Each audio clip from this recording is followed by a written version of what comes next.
Sudah jelas KPAI, Komisi Perlindungan Anak Indonesia, di dalam aturannya, di dalam suatu kelembagaannya, itu sudah mengatur mengenai bagaimana perlindungan anak, bagaimana peran pemerintah terhadap anak, peran orang tua kepada anak, kelompok masyarakat kepada anak, bahwa KPAI juga mengkhususkan anak ini adalah hal yang penting untuk dilindungi. Seperti artinya, lembaga dan aturan daripada Undang-Undang 3 tahun 2002 tentang perlindungan anak itu sudah sinkron. Cuman perlu adanya sosialisasi karena kehidupan masyarakat di kampung, desa-desa kepada masyarakat yang sudah ditinggal di kota itu sangat berbeda gitu. Artinya saya tidak membedakan antara satu dengan lain. Saya menceritakan tentang pengalaman saya di waktu di desa-desa gitu. Karena anak-anak yang tinggal di desa itu sering kurang mengetahui gitu. Jadi perlu adanya sosialisasi yang dilakukan oleh Komisi Perlindungan Anak itu ke desa-desa. Kemudian lanjut pertanyaan tadi, apakah saya sering membuat memo kepada KPAI, terus kemudian penyuluhan? Kami sering, kami lembaga bantuan hukum, kami sering sekali menjumpai, bahkan datang ke kampung-kampung untuk mensosialisasikan tentang sadar hukum. Jadi kami datang ke kepala desa, ke suatu desa, dan kami buat semacam seminar untuk beri informasi pentingnya hukum kepada masyarakat. Gitu. Supaya masyarakat awam itu mengetahui, oh seperti ini, oh anak ini dilindungi hukum ternyata gitu. Anak di bawah umur, perkara anak di bawah umur dengan dewasa itu berbeda, baik di tingkat penyidikan, tahap 2 kejaksaan maupun di pengadilan. Tadi kan Abang udah bahas mengenai perlindungan anak dalam ruang lingkup daerah yang berada di luar kota ya, maksudnya dalam artian desa atau perkampungan yang memang latar belakang pendidikan dan latar belakang mengenai perekonomian juga menengah ke bawah, Bang. Lantas bagaimana, Bang, kalau Abang melihat bahwa masih banyak tindak pidana juga terjadi di perkotaan untuk kaum anak tersebut. Contohnya adalah pendayagunaan anak-anak untuk menjadi pengemis, kemudian ada bosnya yang memalaki mereka, nanti baru ada lagi tindak pidana yang berupa tindakan-tindakan yang kita bisa katakan bahwa tindakan tersebut justru tidak wajar untuk mereka lakukan. Contoh mereka menggunakan narkoba atau ganja. Bagaimana Abang nih, Bang, selaku advokat menjangkau juga yang di kota tersebut agar mereka mendapat sosialisasi bahwa hal tersebut salah dan memiliki dampak hukumnya? Aturan sudah jelas. Aturan tentang Undang-Undang Anak nomor 23 tahun 2002 tentang perlindungan anak sudah ada, dan di situ sudah dijelaskan sebagaimana bentuk perlindungan anak dengan detail. Kemudian lembaganya juga sudah ada, Komisi Perlindungan Anak dan lain sebagainya, itu saya rasa banyak di Indonesia ini. Yang menjadi pokok permasalahannya adalah ketika aturan itu dan lembaga ini diimplementasikan kepada masyarakat gitu, untuk diketahui kepada masyarakat, untuk dirasakan kepada masyarakat, itu yang mungkin menjadi saya rasa belum terrealisasi, cuman belum sempurna gitu, belum secara objektif masyarakat mengetahui gitu. Artinya di kota maupun di desa memang harus ada kebijakan tentang aturan perlindungan anak, kemudian harus ada sosialisasi tentang perlindungan anak tersebut gitu. Semakin maraknya anak yang terlibat perkara pidana, artinya lembaga harus sigap untuk membuat kebijakan lagi gitu, atau membuat peraturan lagi bahwasanya untuk mengurangi bagaimana si anak ini mengurangi kenaikan tindak pidana anak gitu. Kemudian orang tua gitu, buat aturan bagaimana orang tua untuk benar-benar menanamkan diri kepada anak, baik itu moral, religius gitu, supaya tidak melakukan kriminal.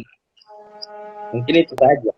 Oh, yang terakhir kelompok masyarakat nih, karena gini, kebanyakan orang tua di dalam masyarakat, di dalam suatu kelompok masyarakat tempat anak itu berinteraksi, bahwa hanya keluarga inti saja itu yang melakukan pengawasan kepada anak gitu. Itu pun belum semuanya objektif itu.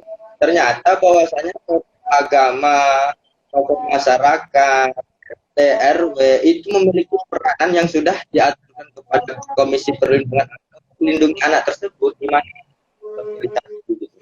saya rasa itu perlu lagi, itu perlu adanya kebijakan kepada KPA ini, Komisi Perlindungan Anak ini, untuk mengarahkan kepada lingkungan anak tempat berinteraksi tersebut. Oke, baik. Bang, kalau terkait dengan hal tersebut nih Bang, Abang ini kan udah punya kondisi ketika masyarakat tersebut berada dalam lingkungan perdesaan gitu Bang. Abang sudah mengetahui trouble-nya nih Bang. Solusi apa yang Abang lakukan Bang, yang Abang beri? Atau Abang menghimpun dari beberapa LSM atau komisi untuk sama-sama memajukan daerah tersebut mengenai perlindungan anak, atau memang dari LBH Abang sendiri mempunyai suatu kebijakan atau suatu program yang memang dikhususkan untuk perlindungan anak tersebut Bang, yang sifatnya memang berkepanjangan Bang, agar memang hal ini terus dijaga agar baik generasi yang sekarang maupun yang akan datang tetap mengetahui perlindungan anak tersebut Bang.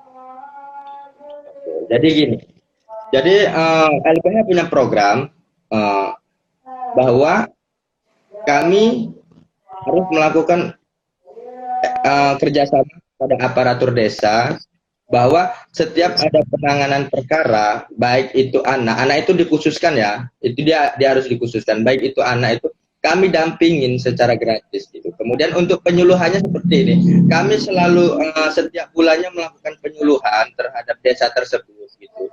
Bahwasanya memang kami ingin benar-benar menanamkan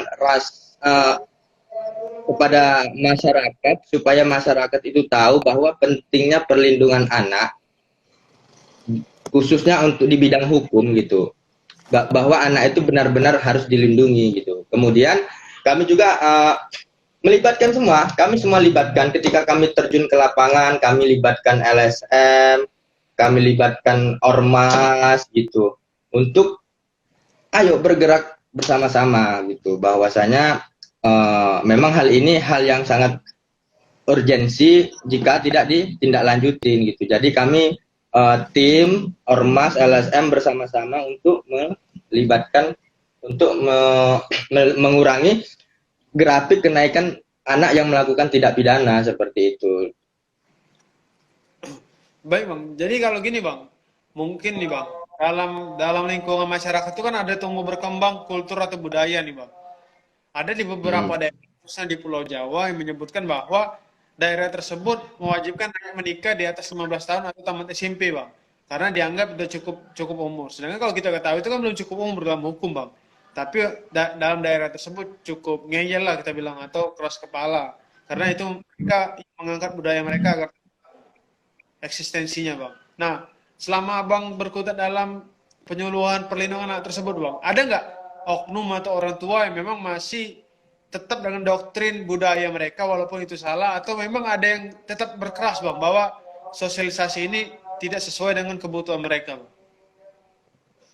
Iya, itu banyak sekali saya temukan, terkhusus di desa-desa gitu. Jadi, iya, itu memang benar, itu merupakan suatu tradisi bagi mereka. Contohnya nih, ketika lulus SMP kerja 1 tahun, pulang menikah, umur belum memenuhi kategori dewasa secara undang-undang perlindungan anak sudah menikah gitu. Karena menurut saya begini, itu adalah hal yang salah gitu. Mungkin saya menyimpulkannya seperti ini. Seharusnya ada penegasan kepada pengadilan agama, Kementerian Agama yang mengatur tentang undang-undang perkawinan seperti itu. Artinya memang benar, undang-undang perkawinan itu harus ditegaskan lagi bahwa umur perkawinan umur sekian harus menikah. Jika belum belum mencapai umur tersebut, maka ya harus ada tindakan gitu loh. Artinya jangan ngalur gitu aja, karena makanya banyak sekali yang menikah di usia dini seperti itu. Dan undang-undang juga menegaskan, undang-undang perlindungan anak juga menegaskan bahwa pernikahan itu bisa dikatakan bahwa orang itu sudah dewasa gitu. Artinya sekarang banyak nih orang yang berpengetahuan, ketika orang sudah menikah, memiliki suami istri dan sudah berumah tangga, itu bisa dikatakan dewasa dalam kesehariannya, dan itu memang belum gitu. Artinya banyak juga yang menikah usia dini, ada konflik, cerai, tidak bisa memediasi keluarganya seperti itu. Dan itu menurut saya memang harus adanya kebijakan dari Kementerian Agama untuk mengatur semua ini. Oke, oke. Dan kemarin saya dengar-dengar bahwa ada aturan bahwa setiap pernikahan harus ada semacam training untuk semacam pembelajaran untuk mengenal satu sama lain, dan itu menurut saya sangat setuju sekali gitu. Artinya memang pernikahan itu adalah hal yang harus sakral dan tidak serta-merta karena keinginan batin atau nafsu saja gitu. Dan saya menunggu kebijakan itu ada di Indonesia gitu.